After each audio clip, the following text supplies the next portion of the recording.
Hey everybody, welcome back to the shop. Today we're going to be making the sapele utensil tray.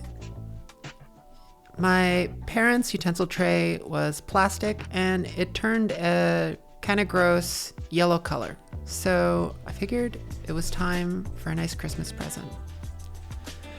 We're starting out with this beautiful board of sapele, and the utensil tray is going to be about 18 inches total in length, and so we'll cut this off at 19 inches. The utensil tray needs to be about 2.5 inches tall, but this board is only 2 inches tall. So we're going to resaw these chunks here into 1/4 inch strips to get the height we need.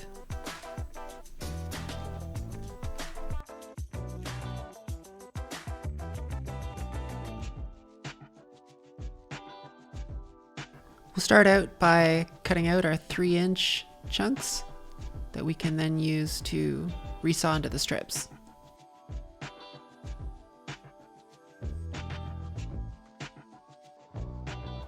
I figured now would be as good a time as any to pass these pieces through the planer just to clean up the top and bottom faces.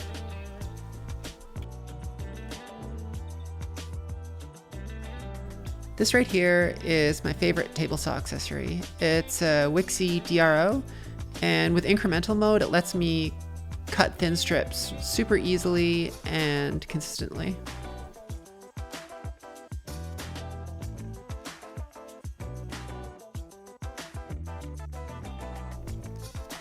Onto the jointer to clean up an edge.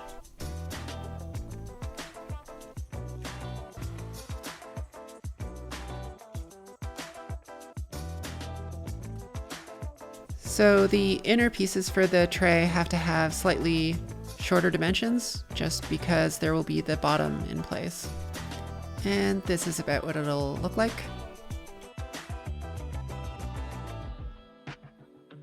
Clean up one end and then set the dimension that we want for our length on our crosscut sled.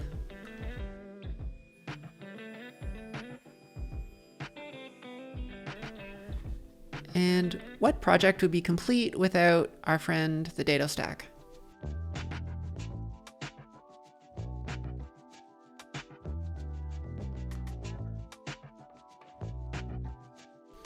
We're going to start out by getting the outer perimeter of the tray built, and to start that we cut a groove that will capture the bottom panel.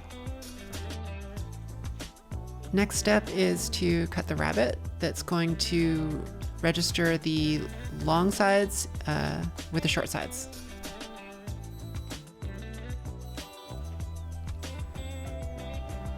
I know we all complain about setting up our dado stacks, but in this situation where you have dividers that need to be very consistently placed, it is probably the easiest way to do it. You'll also get that extra strength from the added glue surface area. To make it a little bit easier to get the utensils out of the tray, I'm going to cut an arc in these dividers. I gang them together and cut them out on the bandsaw.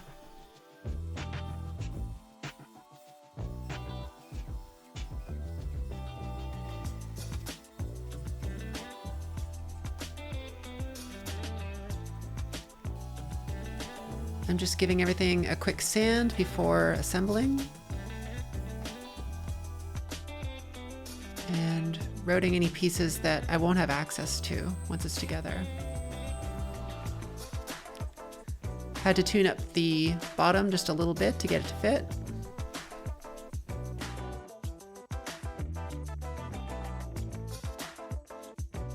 Time for everybody's favorite part of a build, the glue up.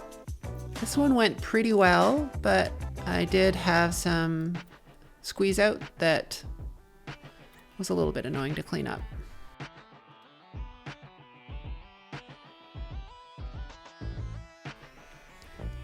This is when I was really happy. I went through the hassle of setting up that dado stack.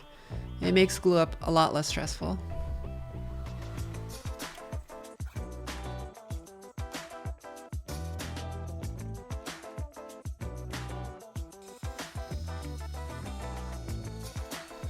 We're on the home stretch now.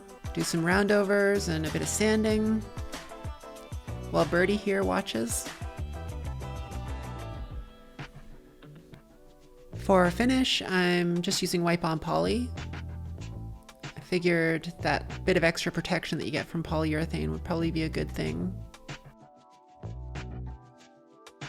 And to attach the bottom, I decided to use epoxy because there is finish on this already, so wood glue would not adhere very well.